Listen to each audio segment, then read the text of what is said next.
Welcome and welcome back to my channel. I'm Lawful Evil, and today we're going to be talking about Lord Logan's set. First of all, I think I know what happened to Lord Logan. Have you not seen the armor?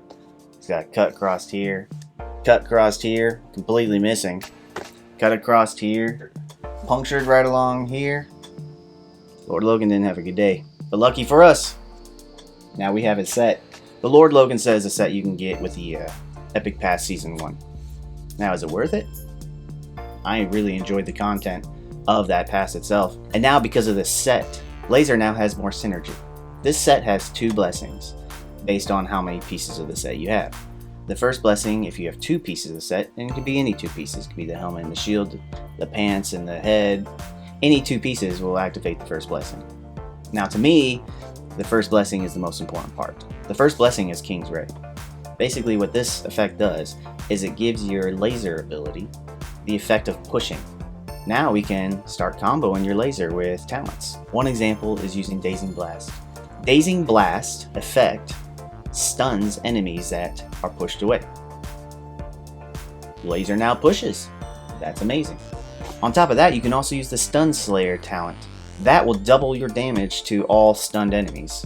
I think this blessing is going to create quite a bit of synergy with this laser ability now. Especially if you're playing from a defensive standpoint, meaning you're trying to hold your position in PvP and you're trying to just slow basically the other people from scoring points and out. But we can go more into that later. The second blessing that it gives you is King's Due. King's Due gives your laser ability 1% lifesteal. Now, from experimentation with this ability, I've noticed it's a constant amount of HP that you're siphoning in. Doesn't matter if you're critting or not. So I was trying to figure out where exactly this 1% was coming from. And from what I could tell, that 1% is based off your maximum HP. Because whether you're scoring crits or not, you're siphoning the same amount of HP. Now, to me, this is less important, but can be useful in a defensive standpoint.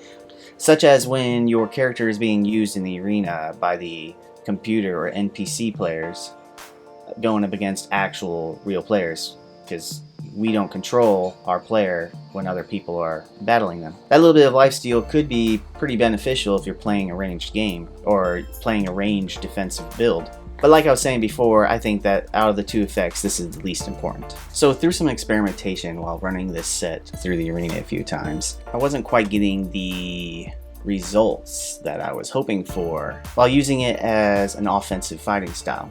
It was very difficult to chase down an enemy and corner them and blast them. Plus the cooldown on laser itself is pretty long. Like I feel like I might got 2 lasers off total in the entire PvP matchup. And when an NPC sees a laser, the first thing they do is they run away from it. They don't want to get in that. That got me thinking this would be a perfect build for a defensive standpoint. Like I said, the NPCs, when they see that laser, they immediately run away from it, which is great when the computer or the NPC is running your character on someone else's arena. Because when a real player sees a laser, the last thing they're going to do is run straight through it. And if they do, you combine that King's laser with Dazzling Stun, and they're stunned. And then you just melt their face. But this is from the NPC standpoint. You're not actually seeing this. You're just setting up your character to be ran the best it can possibly ran, because then you're reducing the number of kills they're getting. Like, people hate players that use staffs, because players that use staffs, they're not grouping up with the other NPCs, so that way you can just run along and just thunderbolt them or drop a meteor on them and wipe them all out with one talent. No, they're standing back in the corner and they're blasting at you. They're stealing your kills. If you use this laser's ability and you build it properly, it can be quite an effective build, I think, from a defensive standpoint, of course. So let's just play around for a second.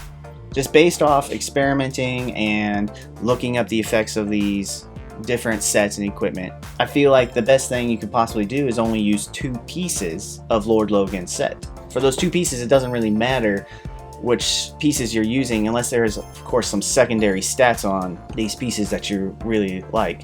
So like example, I think my Lord Logan's pants have a plus 30% movement speed, which is excellent. So I mean, I would want to keep my pants, of course. But then I would start combining it. So the first thing I would do is I would set up my character around the laser ability with the pushing effect, of course. So the first thing I'd give them was Dazzling Blast, because anything that comes at you, you blast with that laser, it's going to stun them. Then you combine that with Stun Slayer. That's doubling your damage against that character. So just your laser by itself now is doing double damage to that person that is stunned. And then if you run up on them and they're still stunned, you can just finish them off. And that leaves you a third slot for one of your weapon masteries if you wanted to, or the way I would probably play it would be Dazing Hook, because that in combination with Black Hole is just rude.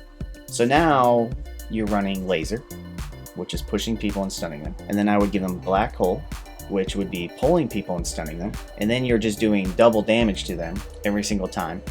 So now, how do we max it? That's the question. I don't have a lot of this loot yet because I'm still a fairly new player, and I'm just sharing my experiences. I'm no expert here. Based on research and just experimenting with gameplay, the way I would attempt to maximize this set, in fact, wouldn't be just to run the entire set.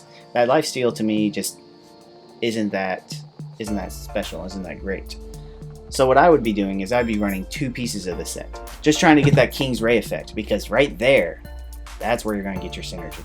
And then I would have 2 pieces of the Alchemist set, because you're already using the talent Dazing Blast to empower your King's Laser. If you're running the Alchemist set, there's a chance on your very last hit of the combo that you're casting free shockwaves. So bam, now you're stunning them with shockwaves. You're stunning them with your laser. 2 pieces King set, 2 pieces of the Alchemist set. And of course, if you had the Grimoire, you'd want to use that Grimoire shield, because that's just an amazing defensive shield. I do not have that shield. I wanted to eat this month. And then from that point, it comes down to what you want for your weapon. So this comes down to 2 weapons for me, okay? My primary choice, and this is only if it works, I haven't been able to actually test it out myself, and there's just not enough content out there right now showing these builds and stuff, but I would attempt to use the Only Lantern. On hit, there's a 25% chance of spawning a rotating laser. So in theory, using the Only Lantern with the laser ability is putting multiple lasers down on the field. And if you ever fought one, it's very annoying, because then the whole field becomes a obstacle course just to get to your next enemy, which is great if you're playing from a defensive standpoint, because you want to try to prevent those NPCs from getting you. And hopefully they're in combination with the Lord Logan set, it's now pushing all these people too. And if it's pushing these people, it should be stunning them on top of that. So now you're sitting back hiding behind your lasers, and you're blasting them with the Only Lantern, holding them back, and then turning around and shooting them with your lasers when they're getting close to you. This is with your NPC. This is preventing your character from actually grouping and slowing and reducing actual player that's going up against your NPC character from scoring more kills, because the more kills, the more points they earn, of course. They're going to be surpassing you and putting you lower down. So this is more, this will be much more beneficial when you're starting to get up in the higher levels of the PvP rankings. But of course, if all this synergy doesn't happen, I mean, it's still a great weapon for this defensive build. But another one would also be the back. With the backfire, there's a 45% chance that when struck that you could counterattack, basically, in a cleaving motion, striking anyone around you. That also creating a very good defensive build. So with this set, like I said in previous videos, I think the best way to utilize it is not to rely strictly on this set. All about creating that synergy, really, and finding the best possible way to use the ability rather than just walking out there and just blasting people with a laser. So overall, this is a build that I will be working on slowly throughout my progression of the game for hopefully what I assume would be a very reliable, strong defensive build. So for when I start competing for that much higher ranking up in the PvP levels. So to sum it up, based on experimentation with this armor set and reading up on the different blessings of the other weapons out there and other armor sets, I really feel like this would be the best way to utilize this set would be in a defensive standpoint. Just dropping in your slot 1, and when you're logged off, people be fighting you and they're going to hate you. They're going to despise you. I already have this set. All I need is one more piece of the shockwave set and the only lantern, and then I will creating a video of just showing the actual gameplay of the entire set. Basically a stun lock set. So I hope this video you found helpful in deciding possibly future build ideas. And if you've tried out this stun locking build that I've mentioned, please comment down below. I'm quite curious of your experience with the set. Do you enjoy it? Is it something that you would recommend to others? These are all things that I would like to know myself. I'm just another player. So if you like this video, please don't forget to like and subscribe. I would love to keep pushing out more content in the future. More build ideas, more legendary weapons, legendary sets. All these things I've been finding so difficult to just even find research on. Don't forget to like and subscribe to my video, and hopefully I will be seeing you again on my next video. This is Lawful Evil, playing both sides for the win.